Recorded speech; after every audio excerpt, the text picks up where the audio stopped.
Le conté de mi apartamento, del grifo que goteaba, de cómo sentía que todo se derrumbaba. Le hablé de Sofía, de la soledad que sentía, del apoyo de Marcos. No le conté sobre la aplicación, sino sobre cómo me había convertido en la persona que era gracias a ella. Cuando terminé de hablar, la oficina estaba en silencio. Samuel se quedó pensando, se rascó la barba. Hay muchos genios por ahí, me dijo al final. Muchos con ideas mejores que la tuya. Pero no hay gente con tu historia. Con las ganas que tienes. Tú no hiciste esta aplicación para ser rico. La hiciste para ser tú mismo. Y eso vale mucho. Samuel no me dio plata de inmediato. Me dio un trabajo como programador en su empresa, con un buen sueldo. Me dio espacio para seguir trabajando en mi aplicación, me dio consejos y, lo más importante, confió en mí. Con el tiempo, mi aplicación quedó perfecta.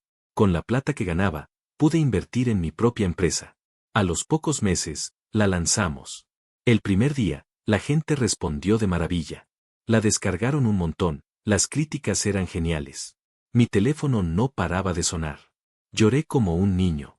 No era solo por la alegría del éxito, sino por liberarme de 1 año y medio de presión, dudas y dolor. La empresa creció y Samuel se convirtió en mi socio. Me mudé a un apartamento más grande, con mucha luz.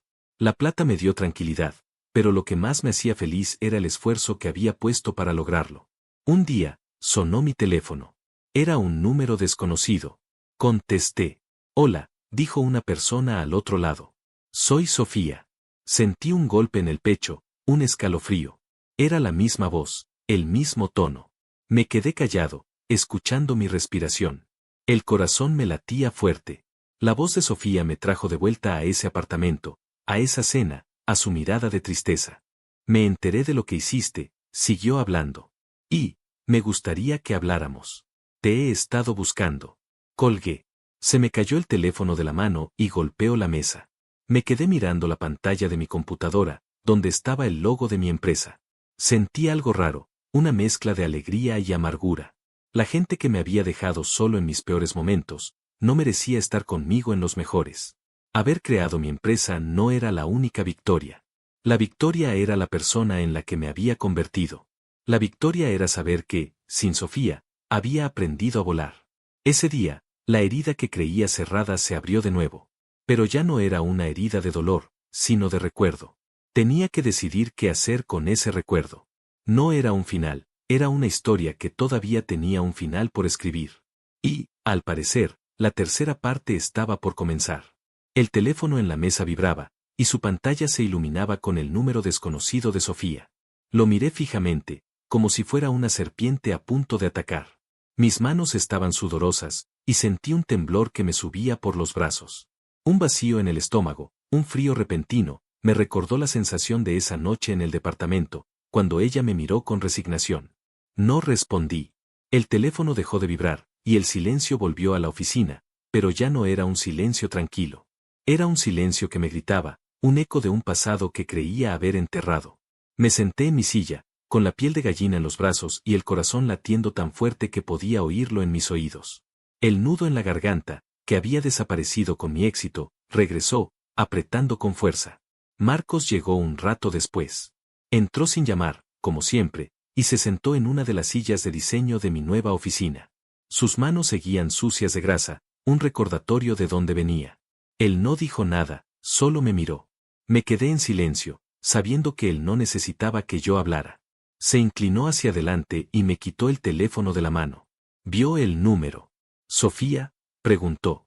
No fue una pregunta, fue una afirmación. Asentí. Sentía el cuerpo tenso, los hombros rígidos. Quería gritar, pero no salía nada. ¿Y qué quería?, preguntó, su voz dura como siempre. Decía que quería hablar. Que se enteró de lo que hice. Que me ha estado buscando. Marcos se echó a reír, una risa seca, sin alegría. Se levantó y caminó hacia la ventana, mirando la ciudad que ahora era mi terreno de juego. Claro que se enteró. ¿Cómo no se iba a enterar? Tu cara está en todas partes, en las revistas, en los portales de noticias de tecnología. Eres el chico de oro que salió del garaje de su amigo, el que no se rindió. Te vendiste como un producto, y la gente te compró. Y ahora, ella, que te vio como un producto defectuoso, quiere una porción. Sus palabras eran crudas, hirientes, pero también eran la verdad. Él nunca me había mentido. ¿Y qué vas a hacer?, me preguntó, volteando a verme. No sé, le dije, mi voz sonó pequeña. Una parte de mí quiere gritarle, decirle todo lo que sentí. Otra parte, la que está sentada aquí, en esta oficina, no quiere nada. Ya no es parte de mi vida. Pues hazle caso a esa parte, me respondió. La gente que te abandona en tus peores momentos no merece estar a tu lado en tus mejores. No les des la oportunidad de reclamar un éxito en el que no tuvieron fe. Esa noche no pude dormir. Le di vueltas a las palabras de Marcos, a la voz de Sofía, a la sensación de abandono que me invadía. El éxito, que había sido mi motor, ahora se sentía como una carga. Sentía que tenía que demostrarle algo, que tenía que cerrar un ciclo, pero no sabía cómo. Me levanté de la cama, miré mi reflejo en el espejo. Ya no era el tipo que se veía en ese espejo sucio del viejo departamento. Ahora mi cara estaba más segura, más madura. Pero en los ojos, todavía veía un destello de la herida que ella me había dejado. Al día siguiente, tomé una decisión. No podía simplemente ignorarla. Tenía que confrontarla, no para darle una explicación, sino para dármela a mí mismo. Le respondí el mensaje de texto. Le propuse un lugar neutral para hablar, un café en el centro de la ciudad.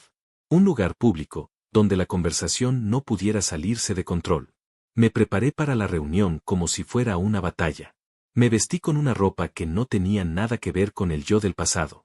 Llegué al café 10 minutos antes. Mi estómago estaba revuelto, sentía una presión en el pecho que me dificultaba la respiración. Me senté y me pedí un café, pero mis manos temblaban tanto que la taza se movía. Llegó Sofía. Cuando la vi, sentí que me transportaba en el tiempo. Su cabello, sus ojos, su forma de caminar. Todo era igual, pero a la vez, todo era diferente. Ya no la veía con los ojos del hombre que la idolatraba. La veía con los ojos del hombre que me había convertido en ese tiempo. Ella se acercó a mi mesa, su sonrisa era cautelosa. Se sentó, y el silencio se hizo de nuevo. «Te ves bien», dijo, rompiendo el hielo. «Tú también», le respondí, mi voz era más firme de lo que esperaba. «Sé que no es un buen momento», continuó, sus manos apretaban el borde de la mesa. «Pero me gustaría que habláramos. Necesito que me escuches». «Estoy escuchando», le dije. Ella empezó a hablar. Me contó de cómo se arrepentía, de cómo la presión del dinero, de su familia, la había forzado a tomar una decisión que no quería.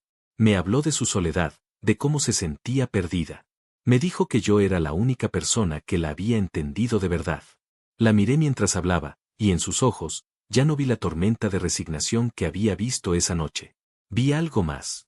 Vi arrepentimiento, sí, pero también vi el miedo a perder. Algo que una vez tuvo. Vi la inseguridad, y la necesidad de una red de seguridad. Y me di cuenta de que ella no había cambiado. Solo había cambiado la situación. Cuando terminó de hablar, se quedó en silencio, esperando. El nudo en mi garganta se aflojó. El temblor en mis manos se detuvo. Sentí un calor que me subía por el pecho, un calor que no era de enojo, sino de certeza. La certeza de que la persona que tenía delante, no era la misma que yo había perdido. «Te agradezco que hayas venido», le dije, mi voz era tranquila, serena. «Te escuché, y entiendo lo que pasó. Y en su momento, lo entendí. Por eso no me enojé, por eso no grité. Porque entendí que no me dejabas por la persona que era, sino por el futuro que creías que no teníamos». Ella me miró, con los ojos llenos de esperanza. «Entonces, ¿hay una oportunidad? ¿Podemos intentarlo de nuevo?» «No», le respondí. Y esa palabra, tan simple, me liberó. Sentí un suspiro salir de mi pecho, un suspiro que había estado guardando por años. «No podemos. No porque no te perdone. Te perdoné hace mucho tiempo. Te perdono por haberme dejado cuando más te necesitaba, porque tu partida fue lo que me obligó a levantarme. Te perdono por haber dudado de mí, porque tu duda fue el combustible para mi éxito». Vi la esperanza en sus ojos morir, y vi la confusión.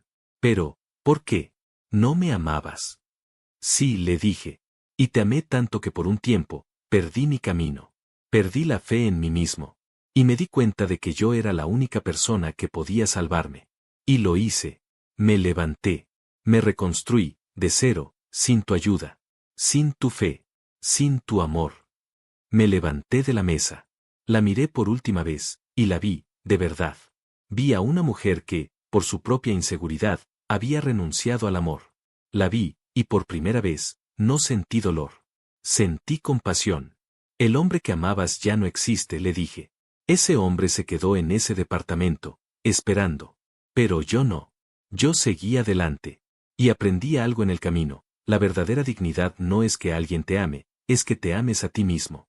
Y yo, me amo a mí mismo, lo suficiente para saber que la persona que me abandonó en mi peor momento, no merece estar a mi lado en mi mejor momento. Me di la vuelta y caminé hacia la puerta del café. No me giré. No miré atrás. Sentí el aire frío de la calle en la cara, y el nudo en la garganta desapareció por completo. Sentí un calor en el pecho, un calor de triunfo. No de haberle ganado, sino de haberme ganado a mí mismo. El resto de mi historia se escribió en los años que siguieron. La empresa creció, se hizo más grande de lo que Samuel o yo habíamos imaginado. Yo me convertí en un referente, en un ejemplo de superación. El departamento pequeño se convirtió en una oficina moderna, el taller de Marcos se convirtió en el epicentro de un nuevo negocio de mecánica, con él como mi principal inversor. La amistad con él se consolidó, y su pragmatismo se convirtió en mi ancla. Un día, mientras estaba en mi oficina, con la luz entrando por las ventanas, miré la ciudad. Sentí la tranquilidad que había buscado durante tanto tiempo. Mi teléfono vibró, pero no era Sofía. Era un mensaje de Marcos, una foto de una nueva llave inglesa. Y en ese momento, lo entendí. El éxito no era la riqueza. El éxito no era la fama. El éxito no era la validación de Sofía o de nadie más. El éxito era la paz que sentía en mi pecho. Era el saber que había construido mi propia vida, pieza a pieza, con mis propias manos. El éxito era la sensación de saber que había superado la adversidad, y que en el proceso, me había encontrado a mí mismo. La dignidad, que tanto había buscado, no era algo que alguien pudiera darme o quitarme. La dignidad era la decisión de valorarme, de honrar mi camino, de no dejar que mi pasado me definiera. Y en ese instante, en ese simple momento de quietud, lo supe. La historia no era sobre una mujer que me había dejado. Era sobre un hombre que, en la soledad, encontró su verdadero valor. Y ese valor, era un tesoro que nadie, ni siquiera el amor, podía comprar o quitar. La verdadera felicidad yace en la valía personal, la de uno mismo. Y ese fue mi verdadero final feliz. Gracias por acompañarme en este viaje por las historias de Reddit. Si quieres seguir descubriendo los secretos y las confesiones de Internet, asegúrate de unirte.